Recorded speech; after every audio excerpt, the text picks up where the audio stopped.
Hey out there, this is Saturday, January 23rd, 2016, and it's about 9:20 in the morning West Coast time here in Northern California. And today I'm going to talk about some current events going on, and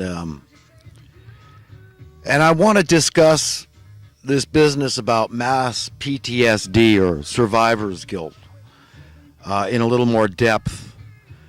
And I wanted to talk about the fact that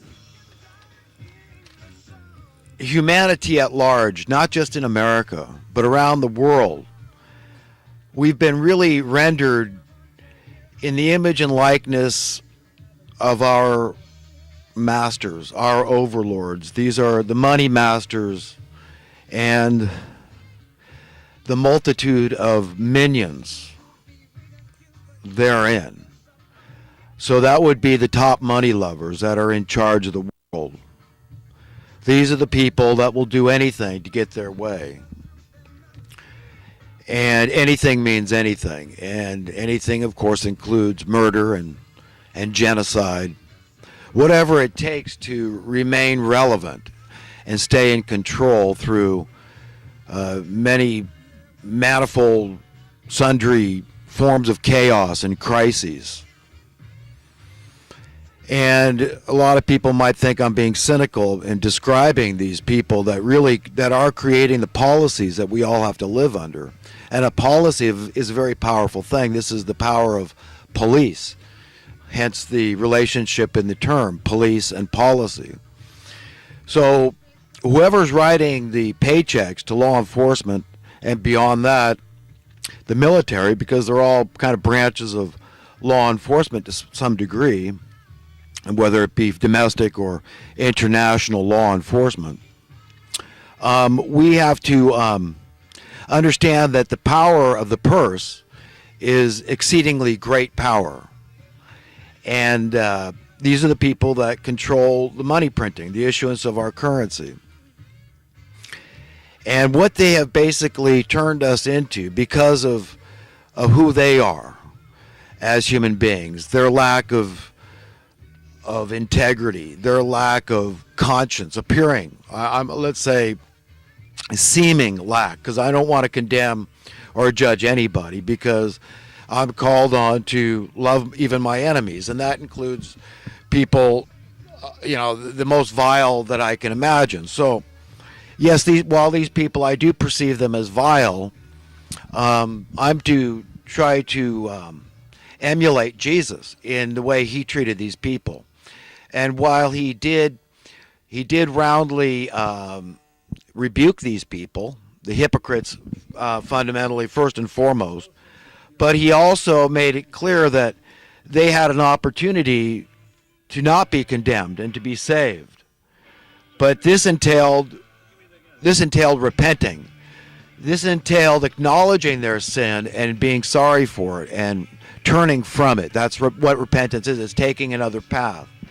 It's deciding that's not the right way to go. At least starting by admitting it and confessing it, not reveling in it. You see, this is the difference between your everyday sinner that struggles with some form of besetting sin, doesn't even know why. It's a form of insanity, beating yourself up. It's akin to metaphorically slashing your wrist, but nevertheless, we feel like we need it as a form of escapism. But we confess it. We're not being paid to do it. You understand? That's the difference between the wicked and the sinful, though righteous, in the sight of God, because, you see, the love of God, the grace therein, covers a multitude of sin. And no sin is too great for him to cover if we ask. There's only a couple of sins that are, well, one in particular that's utterly unforgivable, and that's lying to your very conscience, which is this blasphemy thing. This is denying the spirit of truth, saying, yes, I know right from wrong, yet I'm not going to even so much as confess it. I am going to remain loyal and true and show my allegiance to the dark one, to the money masters and the multitude of deceived minions, deluded minions, therein. Okay, knowing all the while that there are deceivers at the very top of this heap. This is, this dog pile, if you will, of desperation, of desperados and dictators, and these people embrace the spirit of evil.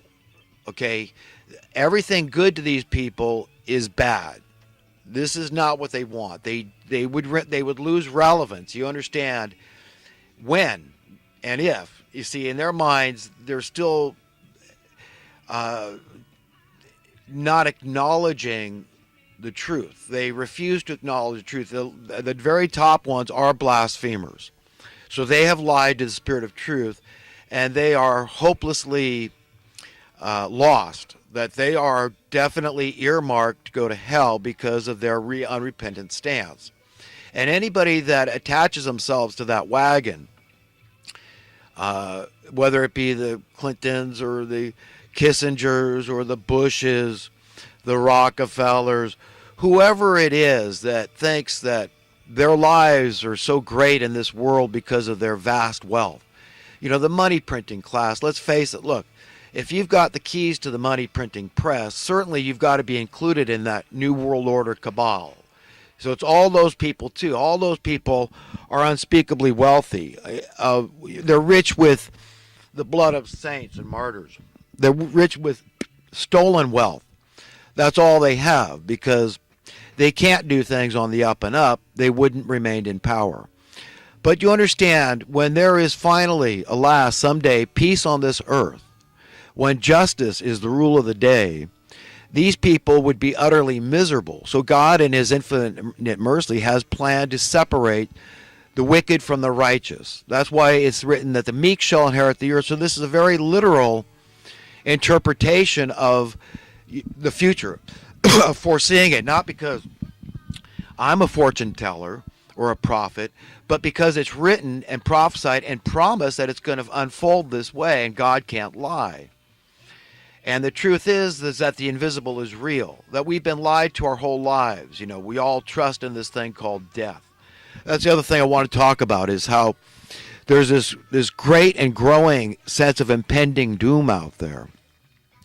And it's inevitable that we all get our share of it, because it's embedded in the collective consciousness of humanity. We can't get away from it. It's an inextricable, immutable fact that we are interconnected. The human species is, the human experience is.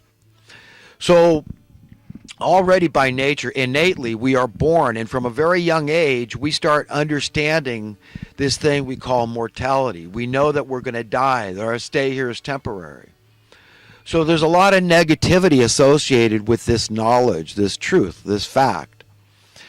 And it affects us in a profound way. So we all have PTSD. We all have, every minute that we live when another person we know has already passed along, it is a gift. But it's a gift that's kind of a bittersweet gift, because we know we have a sense of survivor's guilt. That's a lot of what this PTSD is.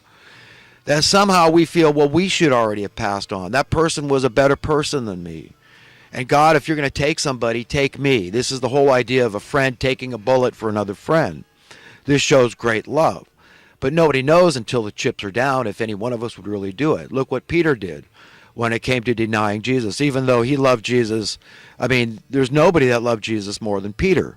But he denied him what? Like Jesus predicted. He said, before the rooster crows tonight, you will have denied me, 3 times, or 2 times, and whatever, before the rooster crows. And Peter said, no way, that's not going to happen. I would never deny you, no matter what, even if it cost my life. But of course, when the chips were down, he did.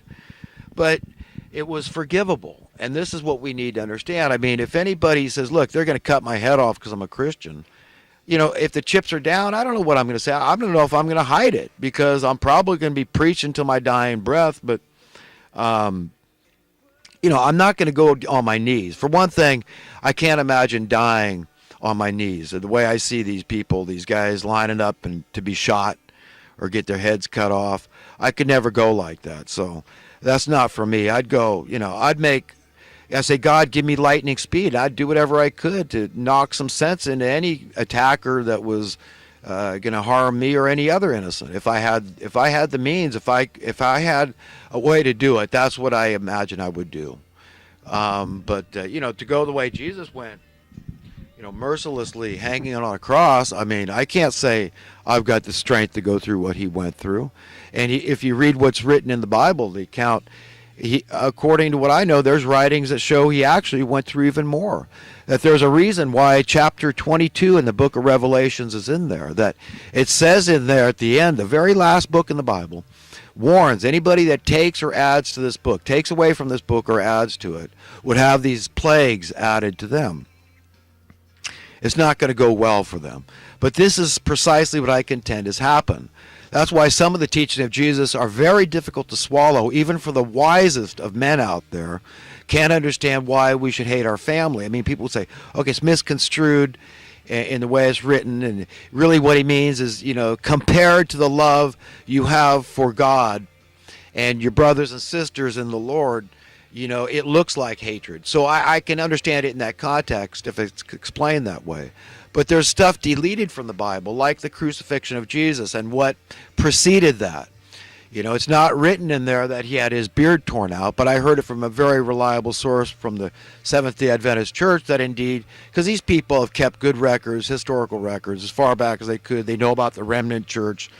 They know all about the Protestant Reformation, and these are the ones that teach that, the Pope is the Antichrist, because, the word, don't get the word wrong, because anti doesn't mean against, it just means a substitute or a stand-in, so don't take offense, any Catholics out there. We're not offending your top guy. It's just, this is the way it is, because then when you think about it logically, there is no other being on earth that would supposedly represent Jesus better than the Pope. So, this is what it comes down to, is that indeed that would make a lot of sense. But anyhow, we know that there's stuff that's omitted from the Bible, and it's by intent, that there has been people that got their hands on it. Most of the gist of the Bible has gotten through at great cost, though, and that's the Dark Ages. That was a period of time when the Roman Catholic Church was very authoritarian, and they were very imperialistic. They went around the world, and they, the Crusades, the Inquisitions, and people were banned from owning their own Bible, so people had to hide their Bibles with fear that they were going to get, murdered literally for having a Bible. This was happening in the world. So people should know a little about the history and how radical it is that these teachings got through to humanity, because, of course, like we have all learned, that there's power in knowledge, and the knowledge of the Bible is very powerful. Just to know that God is a holy, good God is very powerful, and we should all know that. That it's not God's fault that we have this thing called death. That, understand that he gives you the wisdom, all the wisdom that you are able to accept.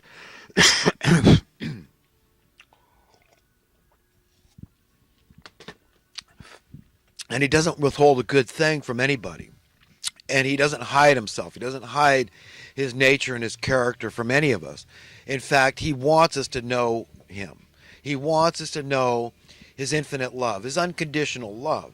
Of course, it's conditional where we go from here. We have an opportunity, in a small window of opportunity, a very tenuous window, because, like I said, we're all mortal, like we all know. Then we have a little bit of time to really get our values straight, and to seek our full potential. This thing goes on forever. Eternity is a long time.